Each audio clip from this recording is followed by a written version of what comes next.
I'm Terri Knight. This is my husband, Chad, and he is a second-generation butcher, which means his father was a butcher, and he grew up around the meat world in Walmart. I tell everybody the funny stories about how he grew up when his dad was working at Walmart, and he used to chase them with the lobsters when they had the lobsters in the cases, and I always thought that was sweet.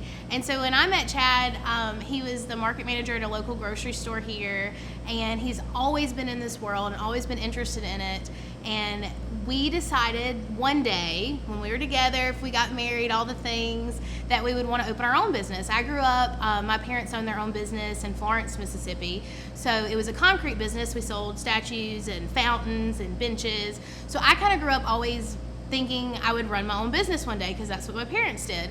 So when I met Chad and he had this skill set, I never really had a skill where I thought I could do, like, what would I do? But when I met Chad and he had this wonderful skill in this art industry of cutting meat that is dying out, it's not taught anymore. Have a degree for it. Yeah, he did all that with his father. And so it was one of those things where, like, we could own our own butcher shop one day. And so that's kind of how that seed got planted, and I'll let him tell you about growing up in it and then kind of how we developed it after we got married. And yeah, so like she said, just growing up with it, being with my dad, going to work with him like when I was little, and just seeing how the whole process, and I just knew it, and that's all I've known. So I ended up, he was actually the teacher at Jones County Junior College when they had the meat processing and merchandising facility and course there. So right after high school, I took that course and graduated from there. And I've been went to the grocery industry,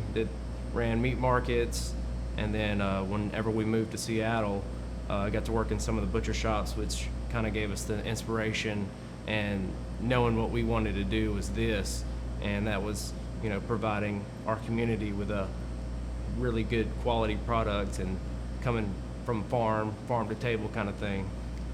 a little bit about our backstory. So we met early 2007, and then we were together, and that's when he was working the meat market, and I was like, oh, this is really cool. You have this really cool skill. And then as we dated and as we fell in love and decided to get married, we got married in 2011, and that's when we were like, we want to travel somewhere else, we want to live somewhere else. He's also a musician.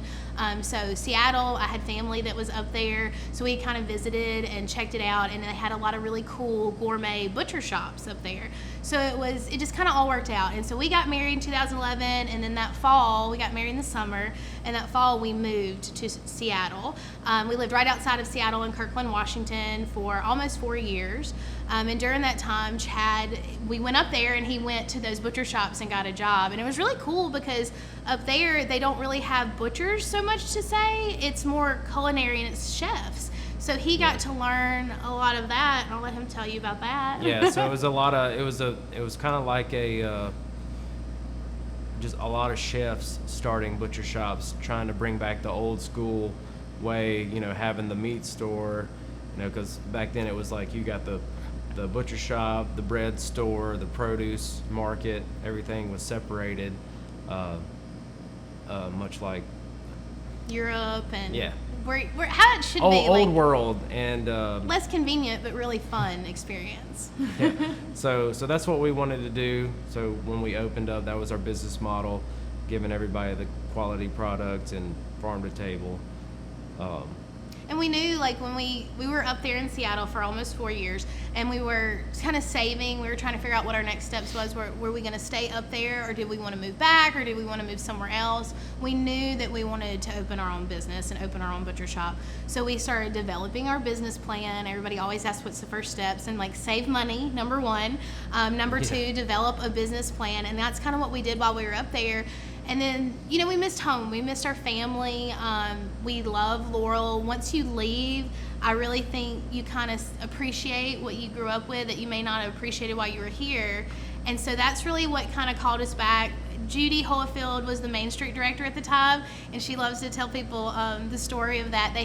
Laurel Main Street was really trying to develop and get entrepreneurs back to downtown Laurel, and so she sent us the first Main Street packet. They had developed this business packet, and I was in Seattle, and I had got on laurelmainstreet.com and said, hey, send me one. We're thinking about coming back and opening a butcher shop. And they were like, what? Yeah. Yes. So they sent us the packet. So I got all the information, and that's kind of when we said, decide decided we miss our family. Why would we move? We were debating on like Tennessee or maybe somewhere in the South, but not Laurel. And we really were like, let's go back home. And Chad grew up here. He's from here. I'm from Florence, which is not too far, but right below Jackson, Mississippi. But we really were like, let's go back and give them something that they don't even know they need. And let's help bring this downtown back alive. We wanted to be a part of that. And everybody, when we were telling our families, they were like, don't go downtown. Downtown's dead. Y'all need to be on 16th Avenue. I don't know. Y'all, no, that's not going to make it. Nobody's going to understand. And we just knew, like, we felt like we prayed about it. God build it. They will come. And we knew it. We could feel that in everything in our lives. I mean, I think you would agree. God led us to each other, to Seattle. Everything falls in place. And when I really feel like when that happens, it's a God thing. And so that's what happened. We came back in early January 2015. Yeah. And we started looking for a spot.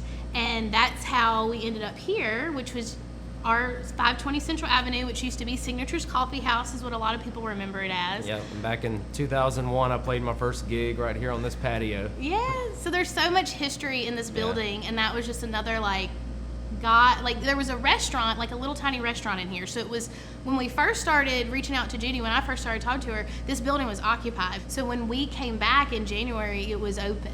And it was already like basically up to code for, you know, food service. Ready to move in. Yeah. So we were just, we were ready to go. And that's another like God thing to us. Like that, when it lines up like that, it's just how it was just magic getting in here and getting started. And like I said, serving our community with the best quality meats. So when we get our shipment in, and we get everything in by the whole animal, the beef and the lamb, everything comes in primals, which I'll take and cut into retail cuts, and that'll be in our fresh meat case.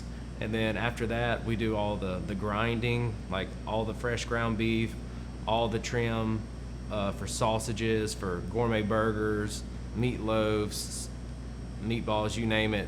And that'll be like some of our gourmet products we have in there in the case. And we cure our own bacon. We cure the roast beef, pastrami, all smoked meats. Anything like that we'll do, like everything's made in house. And then our beef jerky, which is everybody knows us for the beef jerky. We actually sell it online now. It's so big. Yeah, we just started shipping nationwide last year. So that's a big staple to our business is the beef jerky. And we also do a hot lunch where you can try some of the gourmet burgers and our deli sandwiches, which we make the smoked meats, ham or roast beef, stuff like that you can try at lunch. Yeah, we smoke meat every day. Every Isn't day, that right? every day.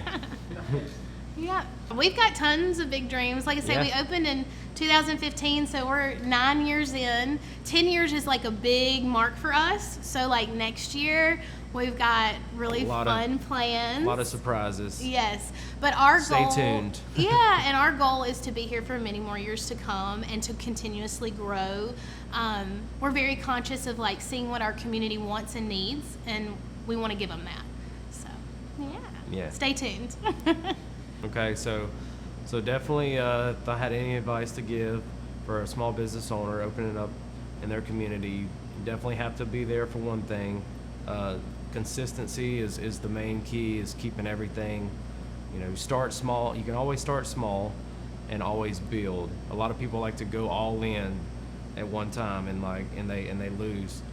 But we started with 1 cooler and then 2 coolers and then 3 coolers, so you can always build, grow. Yeah, and it really keeps things fresh and exciting. I think that's one part that we really have done well at is social media and advertising and kind of showing people the journey with us. Like, again, we want to grow and provide what our community is wanting.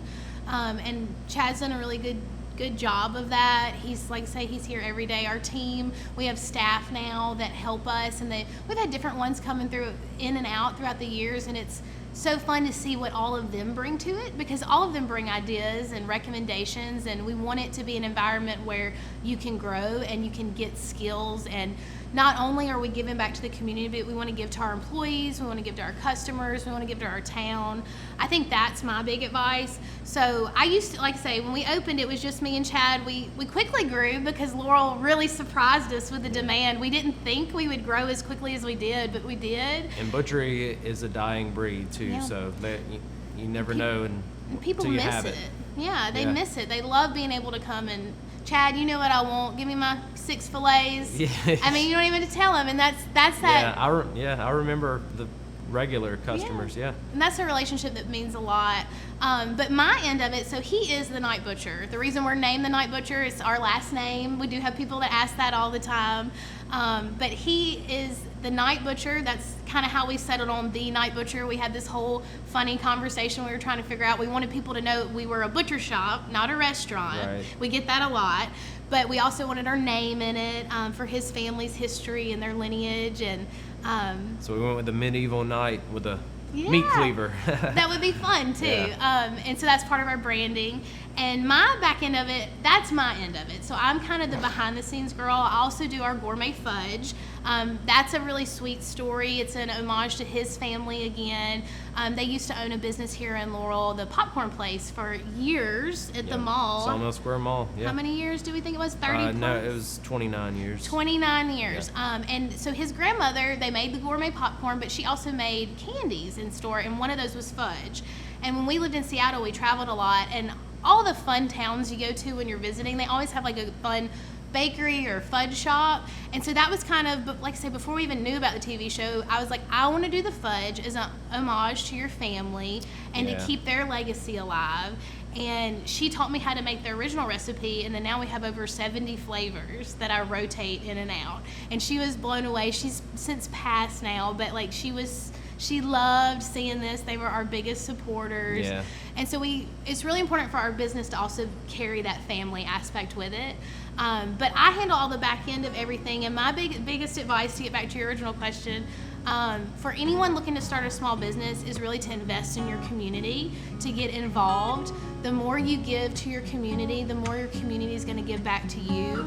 And we've been here 9 years, and I will stand on that until my dying day, because Laurel and Jones County has supported us beyond our like wildest dreams. I could cry, just like I tear up thinking about it, because this was our dream. It was his dream, and like to be so well supported with it just means a lot. It's really exciting.